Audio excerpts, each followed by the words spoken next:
Gas heaters, oil heaters, panel heaters, heat pumps, a wood fire, a gas fire.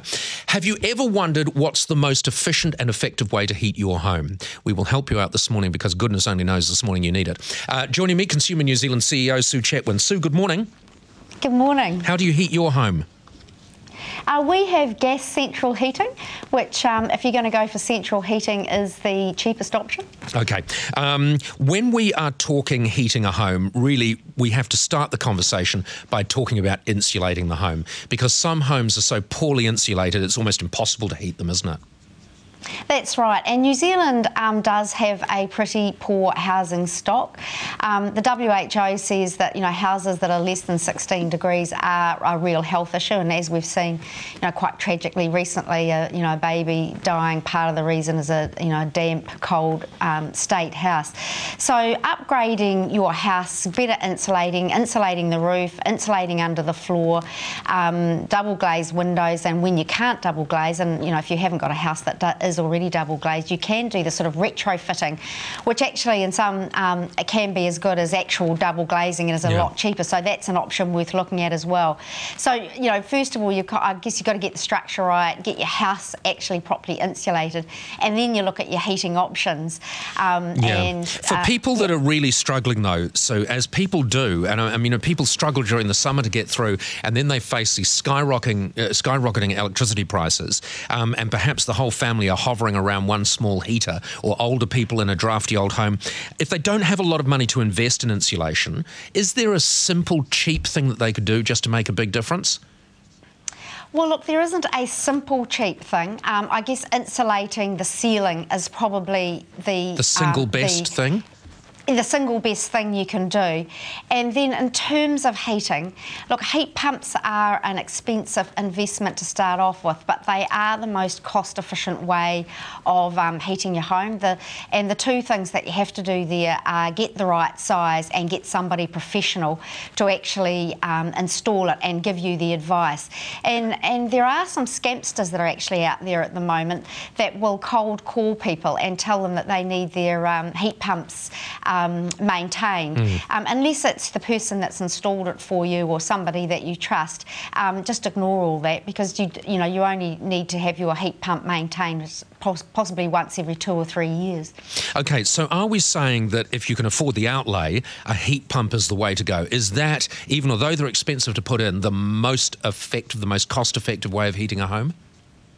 Yeah, the most efficient way and probably the most cost-effective.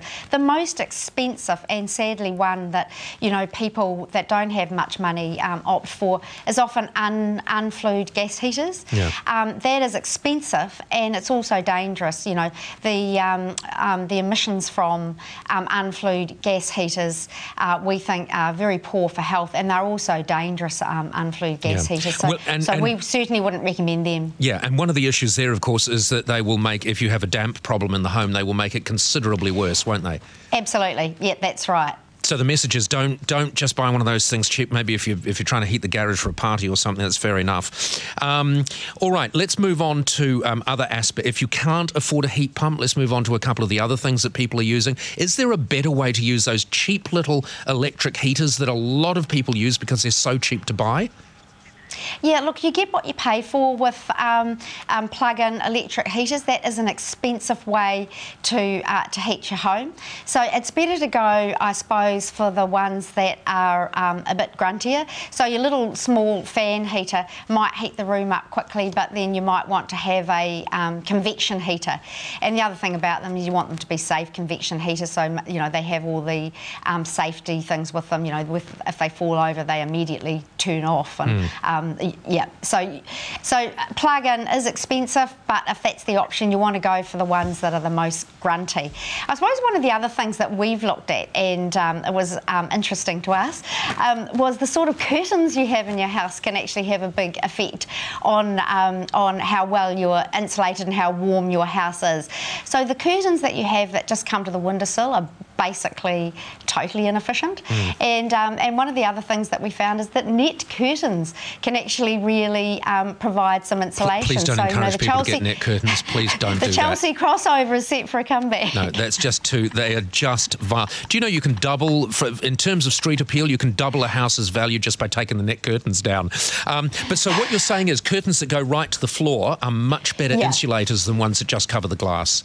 Yeah, and get them close to the glass. And pelmets don't really do much either. But the closer you get your curtains to the glass and the sort of, I guess, the heavier the fabric, the more warmth you're going to get. And the other thing is, when your house, if people are lucky, because of course we have huge windows in our houses in New Zealand, you get a bit of heat from the sun in the day. Make sure you shut your house up tight before it starts to cool down. Just finally, Sue, I think a lot of people think that the idea of having heaters is to make it, stonking hot inside the house so they're almost sweating.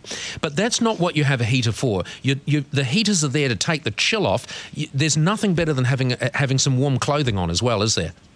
Yeah, look, that's true. And sometimes when people get heat pumps, because they are so lovely and warm, they turn them up and they notice that their electricity bills are starting to get really high. So yeah, you want to avoid that. You've got your efficient heat pump, but if you're running it at too high a temperature, your electricity bills will be high. Brilliant, brilliant. Sue, thank you so much for joining us. Catch you back next week. Sue Chetwin, Chief Executive of Consumer New Zealand.